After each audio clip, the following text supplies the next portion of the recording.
Hello friends, ఈరోజు నేను onion pakoda చేస్తున్నాను. దానికోసము శనగపిండి తీసుకుంటున్నాను. దాంట్లో కొంచెము క్రిస్పీనెస్ కోసము బియ్యం పిండి కూడా వేసాను. ఉప్పు, సోలా పొడి అన్నీ వేసి పెట్టుకున్నాను. ఆనియన్స్ కొంచెం బాగా ఎక్కువ వేసుకోవాలి, టేస్ట్ బాగుంటుంది. ఆనియన్స్ను పొడవుగా కట్ చేసుకుంటే టేస్ట్ బాగా వస్తాయి. పొడవుగా సన్నగా తరగాలి. మిర్చి కూడా వేసుకుంటే బాగుంటాయి.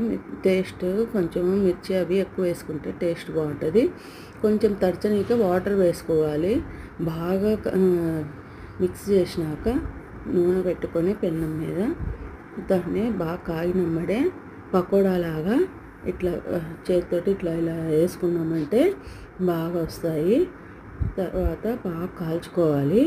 బాగా కాగినాక తీసేసి తిన్నామంటే టేస్టీ పకోడా రెడీ అవుతుంది. మీరు ఎలా చేస్తారు ఫ్రెండ్స్ పకోడా? ఇలాగైనా